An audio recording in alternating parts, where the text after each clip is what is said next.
Welcome to the 5G podcast. We're glad you're here. We hope you enjoy our conversation about God, guns, games, goals, and gastronomy. Now sit back, relax, and enjoy this week's episode. Do you want to talk about your video games this week, Trevor? Let's talk about Oblivion, because boy, did I predict it last week. I guess. I think the episode came out the day after it dropped. It was so weird, because last week I was like, oh, I'm just going to throw this in real quick. There's been some rumblings, some spoilers, some leaks, like an Oblivion remastered. And I remember, I'm pretty sure, I didn't watch last week's episode yet, but... how dare you? I know, right? It's a common thing I've heard. Most content creators don't watch their own content. I hate watching ours. Yeah, no, I watch other people's content. It was great, though. Thanks for watching. But I hate listening to myself talk. I make the content. I don't need to read. I hate watching myself talk, listening to myself talk. It's because it sounds different, right? Yeah. Because it screws with my brain. You're like, that's not me. Yeah. Imposter.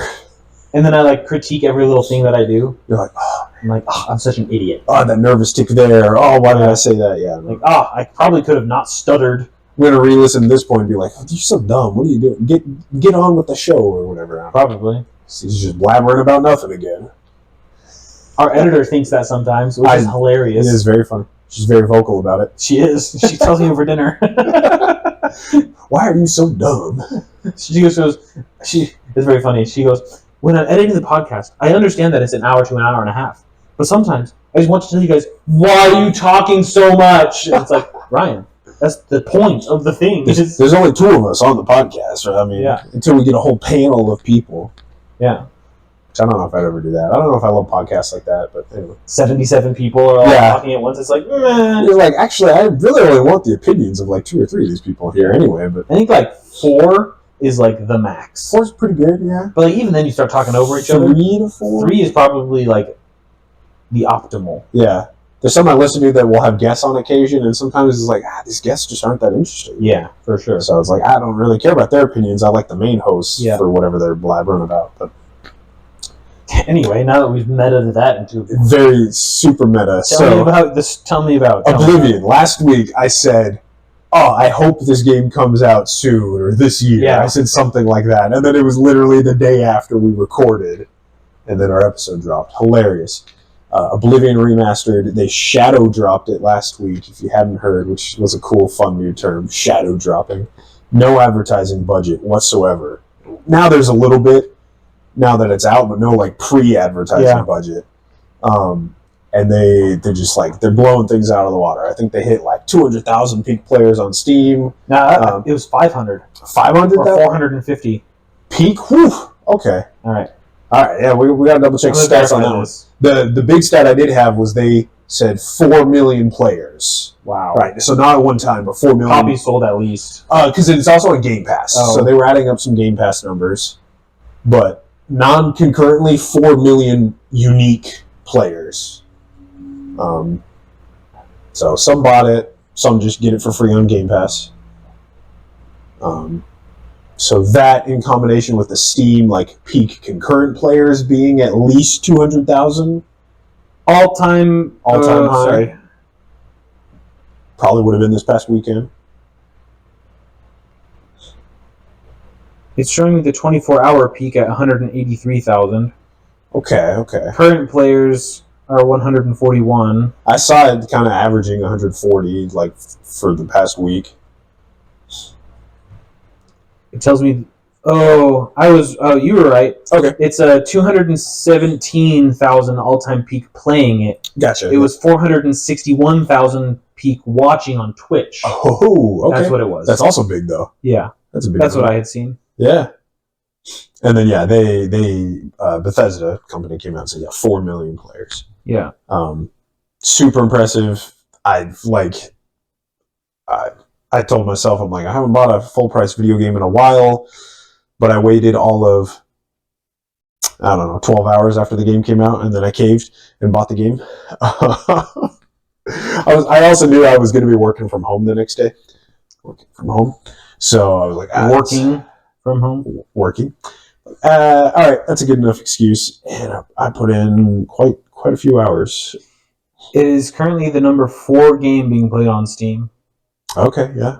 Counter-Strike 2. Always Counter-Strike. It's always number one, except for like when huge games drop. Yeah. Marvel Rivals, I think, is still up there. It's number 5. Number 5. Oh, So, okay. Oblivion is beating that.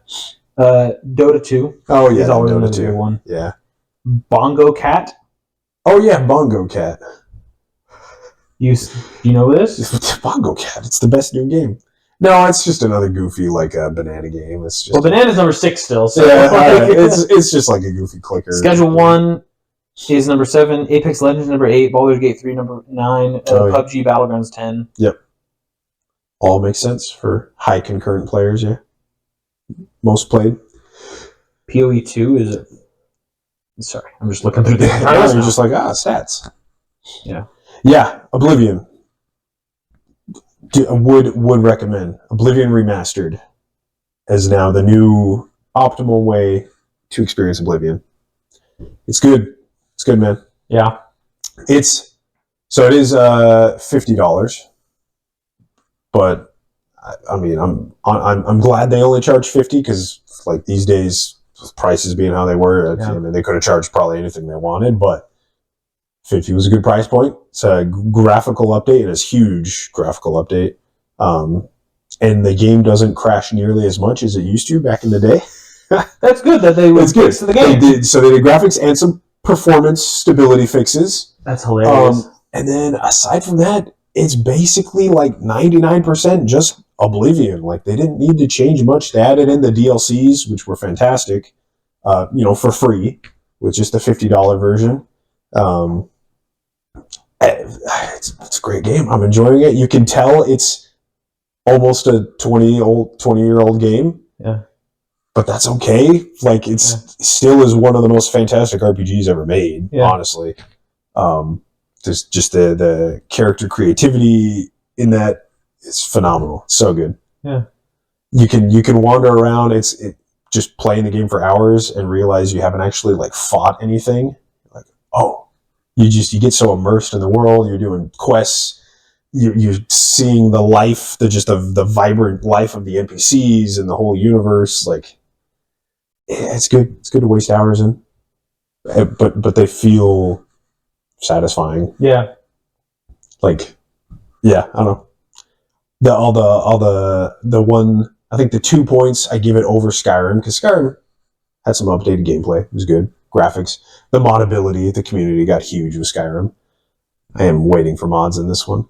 I think there already are a bunch. I know. I think it's going to be good. But the 2 things I give Oblivion over Skyrim to people who don't have the nostalgia like me is I do think the story is vastly better. The main story, as well as all the side quests, all the guilds. If you played Skyrim, there's like the Fighters Guild, the Mages Guild. Those storylines in Oblivion are so good. And then so I do like story of Oblivion, and then the character creativity, the customizability, especially when you do magic. If you play Oblivion, you basically should do magic. That's what I tell everyone, because you can create your own spells. And then in combat, you can have like sword, shield, and spell equipped. You just cast a spell with your sword hand all at the same time. So Skyrim had to do you have to two-hand your spells, and then you get double the power. And you can't use a sword at the same time. You have to constantly swap, and it was a little clunky in that regard. But Oblivion, you can fight, you can stealth, you can bow and arrow, and also spell. And then you can create your own spells and combine effects to do goofy things. You can make the radius super big. You can just do hilarious stuff. Has anyone made a nuke ever?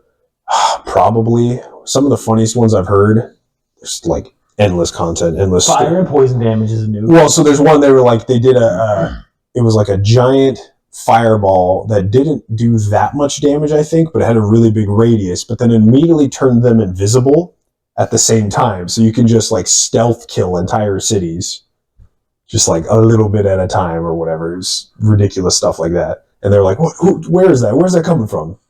You're fine. They never catch you. They never send you to jail because you're invisible. Thank you for watching this week's episode of the 5G Podcast. Make sure to like, comment, and subscribe to see more. And we'll see you next time. Thanks.